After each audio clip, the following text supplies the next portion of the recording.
प्यारे मित्रों, हमारे परिवार के साथ हुई एक सच्ची घटना आपको सुनाता हूँ जो आपके और आपके परिवार के बहुत काम आ सकती है। अभी हाल ही में बड़ी बिटिया का आंखों का चेकअप हुआ, तो हम अपने शहर के दो सबसे मशहूर आंखों वाले डॉक्टर्स के पास गए। एक यहाँ पे मॉल रोड पे बहुत बड़े डॉक्टर हैं, बहुत पुराने हैं, यहाँ के लगभग सबसे पुराने, और दूसरे हॉस्पिटल के बाहर लिखा हुआ था सुपर स्पेशलिटी आई हॉस्पिटल। तो दोनों ही डॉक्टर्स बहुत अच्छे थे, बहुत अच्छे से बात करते थे। काफ़ी जगह से उन्होंने डिग्री ली हुई थी। एक डॉक्टर तो जो लेडी डॉक्टर थी उन्होंने पीजीआई से कोई डिग्री की हुई है। काफ़ी बड़ा, एक बड़ा पॉश, बड़ा शानदार हॉस्पिटल था। तो दोनों ने ही आंखों में इचिंग, आंखों में पानी आना, खारिश वगैरह की दवाई दी। और एक डॉक्टर ने तो हमें ये सलाह दी क्योंकि बच्ची की उम्र अभी 14 साल है, इसलिए उसको चश्मा लगाना ठीक नहीं है। अभी 14 साल में चश्मा नहीं लगेगा।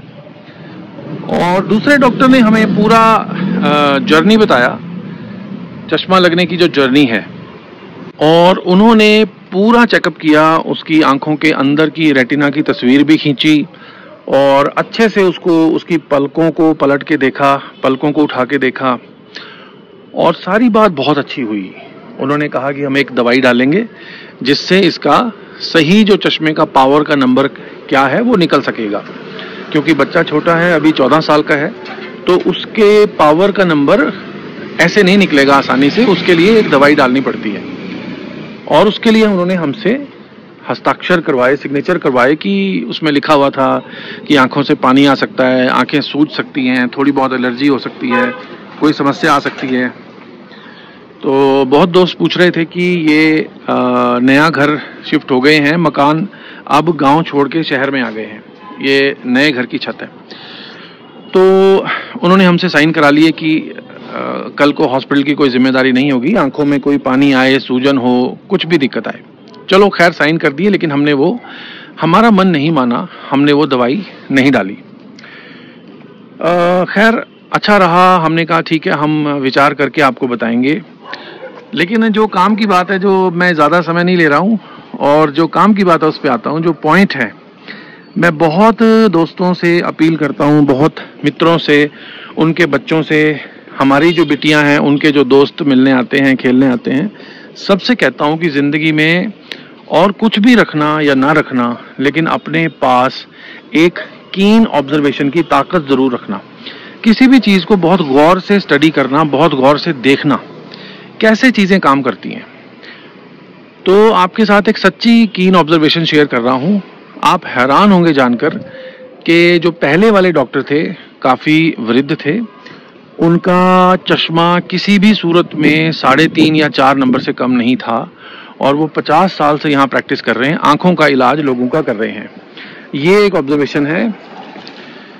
दूसरा, जिन डॉक्टर से मैंने बात की, जो सुपर स्पेशलिटी वाली डॉक्टर हैं, जो मोहतरमा लेडी हैं, तो सारी बात होने के बाद जब हम उठ के चलने को हुए तो मेरे मन में आया कि चलो एक सवाल पूछता हूँ इनसे। कठिन क्वेश्चन पूछना मेरी आदत है, आप जानते हैं। बड़ी पोलाइट वे में, बड़े नरम लहजे में मैंने उनसे एक कठिन सवाल पूछ ही लिया। मैंने कहा, डॉक्टर साहब क्या मैं जान सकता हूँ, आप बुरा ना माने, कि आपके चश्मे का नंबर क्या है? तो अचानक उनको उम्मीद नहीं थी कि कोई ये सवाल पूछ लेगा। उनका नंबर 3.5 था, और इससे पहले मैं उनसे पूछ चुका था कि डॉक्टर साहब ये आंखों में जो नंबर आता है ये जाता कैसे है? नंबर आता है किसी फॉल्ट की वजह से, कोई कमी है, आंखों के लेंस में कमजोरी है, जो भी है, नंबर आ गया, लेकिन ये जाता कैसे है, जाता भी है कि नहीं? तो उन्होंने जो मुझे जवाब दिए उसका पूरा का पूरा निचोड़ ये था कि ये नंबर जाता नहीं है। अभी हम दवाई डाल के चश्मा लगा देंगे, उसके बाद 18 की उम्र तक ये चश्मा चलेगा, और उसके बाद फिर 18 के बाद हम कॉन्टैक्ट लेंस लगा सकते हैं या लासिक लेजर ऑपरेशन करा सकते हैं। यही 2 तरीके हैं, और कॉन्टैक्ट लेंस इसका इलाज नहीं है, एक तरह से इसका थोड़ा सा टेम्परेरी हल है कि आपको चश्मा नहीं लगाना पड़ेगा, तो चश्मे की जगह कॉन्टैक्ट लेंस लग जाएगा। यानी चश्मा और कॉन्टैक्ट लेंस एक ही बात है। उसके अलावा आप लेसिक लेजर करा सकते हैं, जो सर्जरी है जिससे आंखों का नंबर ठीक हो जाता है।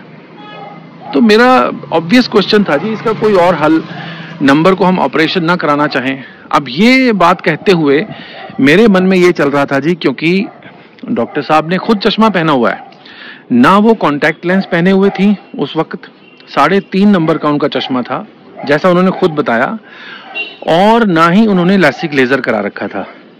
उनकी उम्र कम से कम 35 या 40 के बीच में होगी। तो मेरे मन में एक बड़ा ऑब्वियस सवाल आया कि फिर मैंने उनसे पूछा कि इसको ऑपरेशन ना कराना हो और नंबर को रिमूव करने का कोई तरीका। उन्होंने कहा जी देखिए, हमारी एलोपैथी में तो ऐसे ही चलता है, ये ऐसे ही रहता है। उनको शक हो गया कि मैं किसी और पैथी में मानता हूँ शायद। तो मेरा निवेदन दोस्तों सिर्फ ये है कि मैं किसी पैथी को अच्छा या बुरा नहीं कह रहा हूँ यहाँ पर। मेरा सिर्फ ये कहना है कि कीन ऑब्जर्वेशन ये कहती है कि कोई भी शरीर का डॉक्टर है, मान लीजिए टांगों का डॉक्टर है, तो वो अपनी टांगें ठीक ना रख सके तो कैसा आप कहेंगे। आंखों का डॉक्टर है और उसको 4 नंबर और 3.5 नंबर के चश्मे लगे हों और वो शहर के सबसे मशहूर आई स्पेशलिस्ट हों, सबसे महंगे, जिनकी दोनों की जो पर्ची होती है कंसल्टेशन फी वो 500 रुपये थी। आंखों वाले डॉक्टर्स की सोलन जैसे बड़ा शहर नहीं है ज़्यादा, 500 रुपये कंसल्टेशन यहाँ पे मैक्सिमम मानी जाती है। तो बस ये छोटी सी कीन ऑब्जर्वेशन, आप भी इसका ख्याल रखें। और अगर मुझसे कोई पूछे कि इसका हल क्या है, तो मैं इसके बारे में बहुत सारी अलग राय रखता हूँ। मेरे अपने घर में 2 उदाहरण मौजूद हैं जिन्होंने अपना चश्मा का नंबर रिवर्स कर लिया है, जिसमें से मैं भी एक हूँ। मेरा दूर का चश्मा था जो मैं कब का फेंक चुका हूँ, मुझे मालूम भी नहीं वो चश्मा कहाँ है, क्योंकि अब उसकी ज़रूरत नहीं पड़ती है। तो ये बड़ी एक आदत मैं ताकीद करता हूँ, अपील करता हूँ सबसे कि वो अपने मन में, अपने जीवन में ये बनाएं कि चीज़ों को ऑब्जर्व करें। यहाँ पे कुछ पेड़ हैं जो देवदार के हैं। सोलन की ऊंचाई इतनी नहीं है कि यहाँ पे देवदार उग सकें, ज़्यादातर यहाँ पे चीड़ ही चीड़ होते हैं, लेकिन यहाँ देवदार आपको नज़र आएंगे। थोड़ा ऊंचाई ज़्यादा है, ये हिस्सा थोड़ा ऊंचा है, और घर के सामने एक छोटा सा जंगल है, और बड़ी अच्छी यहाँ पे खुशबू, पाइन ट्रीज की खुशबू आती है। और तो ये बस संदेश यही, आपका समय लेने का भाव इतना ही हुआ कि इस अनुभव से हमारा जो ये एक्सपीरियंस हुआ, इससे आप और आपके बच्चे लाभ ले सकें। एक ऐसी आदत बनाएं कि चीज़ों को डीप में जाएं, थोड़ा सा डीप में जाएं। जैसे डॉक्टर कहे आंख बंद करके ना मान लें। उन्हीं डॉक्टर के पास जिनका 3.5 नंबर का चश्मा था, और भी मरीज आए हुए थे जो उन्होंने दवाई कही उन्होंने डलवा ली, जहां उन्होंने सिग्नेचर कहे उन्होंने कर दिए। आंख बंद करके, सर झुका के डॉक्टर की हर चीज़ मान लेने की भी ज़रूरत नहीं है आपको, जब तक कि आप ये जानते ना हो कि डॉक्टर सही हैं, प्रामाणिक हैं, ऑथेंटिक हैं और सटीक हैं। तो थोड़ा सा अगर कीन ऑब्जर्वेशन अपने मन में अभ्यास इसका बना के रखेंगे तो बहुत सारी समस्याओं से आप बच पाएंगे।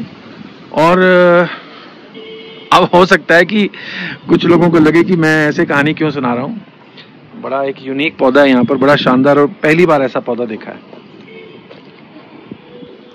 तो 2 सुपर डॉक्टर्स जो सबसे सीनियर हैं शहर के, और दोनों ही आंखों के माने हुए डॉक्टर्स हैं। दोनों को 3.5 और 4 नंबर का चश्मा है। दोनों ने ही कॉन्टैक्ट लेंस नहीं लगाया था। दोनों ने ही लैसिक लेजर करके अपने नंबर को रिमूव नहीं किया था। ये 100% सत्य घटना आपको सुनाई है। जो लोग मेरे शहर को जानते हैं वो तो समझ जाएंगे मैं किन की बात कर रहा हूँ, नाम लेना ज़रूरी नहीं है इनका। और यहाँ पे एक झगड़ा चला हुआ है, बड़ी देर से मैं देख रहा हूँ। कुत्ते जो हैं वो बंदरों को सांस नहीं लेने दे रहे हैं, बंदरों को भगा देते हैं। जहाँ भी बंदर दिख जाए, अब वो बंदरिया के पास छोटा सा बच्चा भी है बिल्कुल मध्य में। तो बस दोस्तों, इसी के साथ विचार था शेयर करना, मन किया। आप सबको बहुत बहुत शुभकामना दूंगा, आपके स्वास्थ्य की। सर्वे भवन्तु सुखिनः, आप सब स्वस्थ रहें। और कीन ऑब्जर्वेशन मतलब तीक्ष्ण तरीके से चीज़ों को देखना, थोड़ा गहराई से आंखें चौड़ी करके खोल के देखना आंखों से कि ये हो क्या रहा है। तो इसी के साथ अलविदा जी। इसके बारे में और आप चर्चा करना चाहें तो आप अपना इसके ऊपर, हाँ ये एक और चीज मैं इसी अभ्यास की तरफ आपको ले जाना चाहूंगा कि हो सके तो आप आधे मिनट का समय निकालें और इसके ऊपर अपने विचार इस वीडियो के नीचे लिखें, या मुझे लिखें या इस पे लिखें। ये भी एक पार्टिसिपेशन करने का तरीका है कि इस तरह की कीन ऑब्जर्वेशन किसी ने रखी है आपके सामने, तो उस पे आप भी अपने विचार रखें, अपने विचारों को रखने की आदत डालें। बादलों का एक पीस जो स्क्रीन के बिल्कुल सेंटर में है वो चल रहा है। मैंने फोन को रोक दिया है ताकि ये चलता हुआ नजर आ सके। पूरा शहर बादलों की आगोश में है और बूंदाबांदी लगातार जारी है।